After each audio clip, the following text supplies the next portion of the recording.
Peace and blessings. Welcome back to another installment of the Comedic Mama. Now today's video is all about part 2 of our 6-part series, Trying to Conceive. Now today's video is all about preparing the body for conception. So we'll start with a few basic ideas that may not be new to you, and we'll advance as we go along. So let's begin. Nutrition.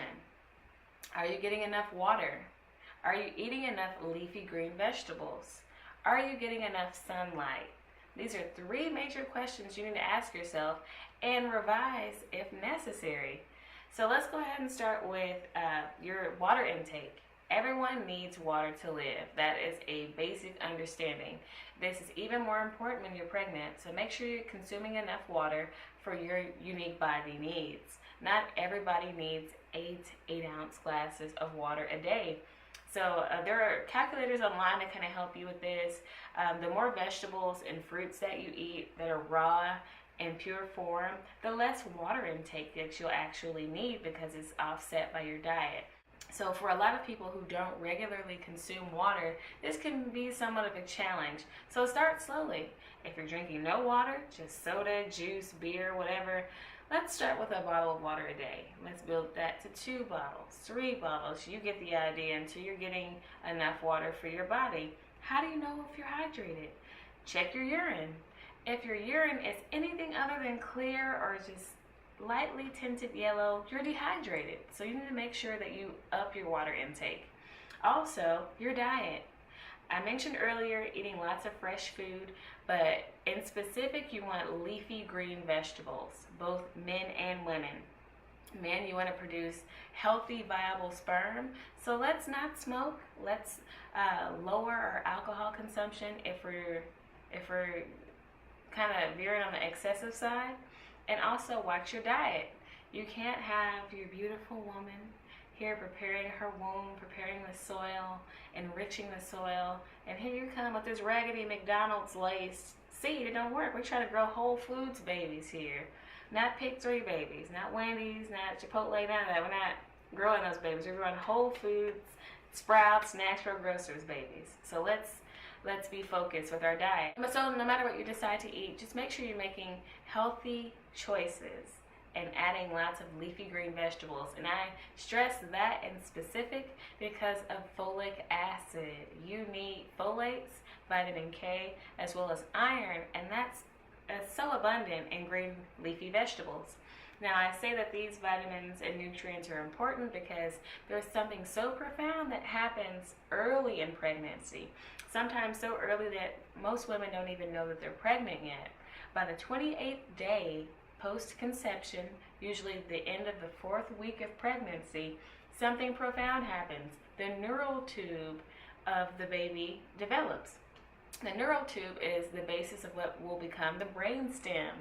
I can't stress how important your brain is.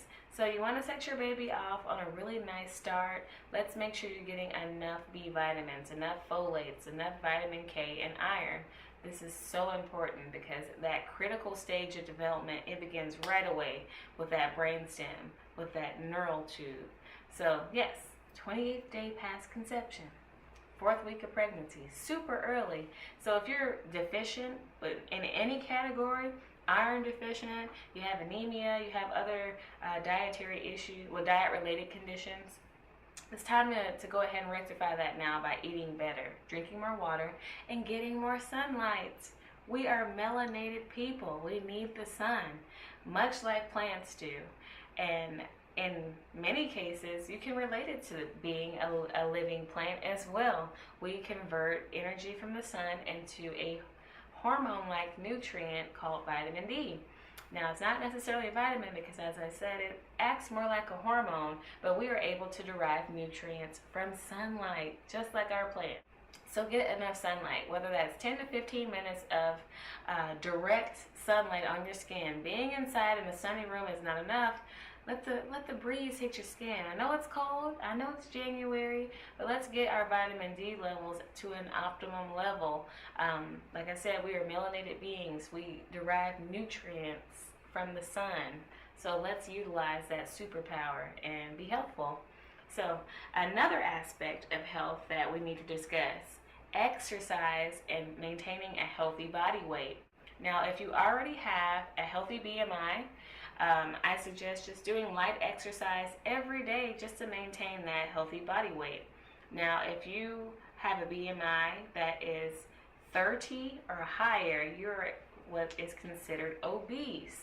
Now, let's work on getting that weight down by exercising, moving more, getting more sunlight, having a more nutritious diet, and incorporating more water into your diet as well. By exercising more, drinking more water, getting more sunlight, you're ensuring that not only will you be out of that obesity category, that you're going to have an easier pregnancy and easier time in childbirth. Because the more fit you are, the easier you can adapt with a lot of movements that your body will be telling you to make, and as well as with healing. You heal a lot faster because those muscles are full of healthy pumping blood vessels that you've ripened through physical exertion, through exercise. So let's make sure we're moving enough. Another aspect to having a higher body mass index or being obese is its linked to PCOS. Now, PCOS is polycystic ovarian syndrome, and doctors and researchers aren't really clear on the correlation between weight and PCOS, but it is related. They're not sure if the PCOS causes obesity or if obesity leads to PCOS, but it's a condition that affects larger women, and in their bodies they're producing a lot more insulin than is necessary. So the pancreas is secreting all of this insulin to force cells to open up to take on more glucose if there's a lot of glucose prevalent in the blood. Now, the ovaries are very sensitive to these types of changes and thus tries to combat this imbalance by releasing androgens. Now, when you release androgens, which are male hormones, adverse things happen in a woman's body. Now, let me note this by saying all human beings, both male and female, possess both androgens and estrogens in their bodies. It's a natural hormonal balance. Everyone has the right balance for them, but when you disturb that balance, other issues arise like cystic acne, facial hair or excessive hair in other areas, irregular periods, and ovulatory cycles, which are cycles in which you don't ovulate. You still have normal menstruation, but you're not releasing an egg. All of this is due to that hormonal imbalance. It can throw off your whole body chemistry and make it nearly impossible to pinpoint ovulation if you do ovulate and actually sustain a pregnancy. So you want to get your weight in check. So if you do have polycystic ovarian syndrome, chances are you can treat or even eliminate this condition by eating well, drinking well, and moving enough. So let's get our BMIs into a healthy range so we can have these beautiful, healthy babies. Now, moving on beyond diet, sunlight, water, and exercise, let's talk about knowing your cycle. Now, this helps women who are both trying to conceive and preventing pregnancy because you can pinpoint ovulation. So let's debunk a couple of widely accepted myths. First myth, that every woman's cycle is 28 days long and she ovulates on the 14th day every time. No, every woman's body is as versatile as she is. So there's some women with short cycles, some women with longer cycles. You don't know unless you chart. You'll never know unless you have that information at your disposal. Misconception number 2, that you can get pregnant every single day of your cycle. That's totally false. You can only get pregnant when there is a viable egg released from the ovary. If it's not an egg coming out of the ovary, sitting in the fallopian tube, making its way to the uterus, it's impossible to get pregnant. So by pinpointing those days where you should try, you should do a little baby dancing, or some days that you shouldn't, it helps with charting your BBT. It all helps when you chart your BBT. It becomes clear. So how do you do this, you ask? I'm happy you asked. You need 3 things: a digital thermometer, pen or pencil, and paper. That's simple. Now, most digital thermometers today cost between $10 and $15. It's not terribly expensive. So what you want to do, my tip is to leave your thermometer in your pillowcase, because you will be taking your temperature at the same time every morning. This is so important because you're collecting statistical information. You want to make sure your measures are consistent as possible in order to get the most accurate reading. So every morning, say you wake up at 6 o'clock every morning to get ready for work. Wake up at 5:55. Set your alarm for that. Have your thermometer ready to go. So as soon as your alarm goes off, just pop that thermometer in your mouth, turn off your alarm. Try to move as little as possible, because again, we're charting your temperature. The more you move, the more you produce kinetic energy. Kinetic energy produces heat.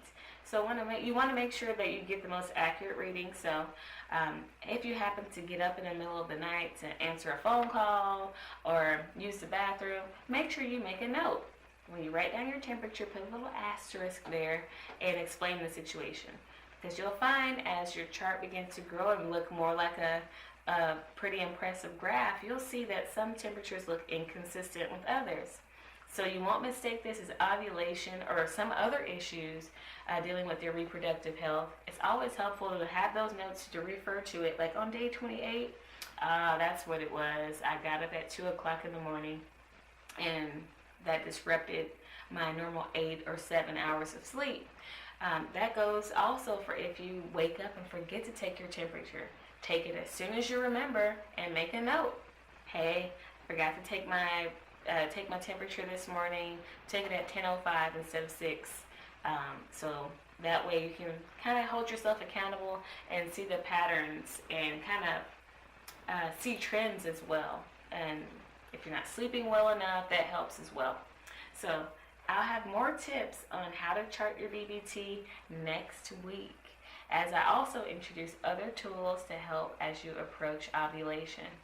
So again, thank you so very much for watching. I look forward to seeing you again soon, and as always, be light, be love, and please be good to one another.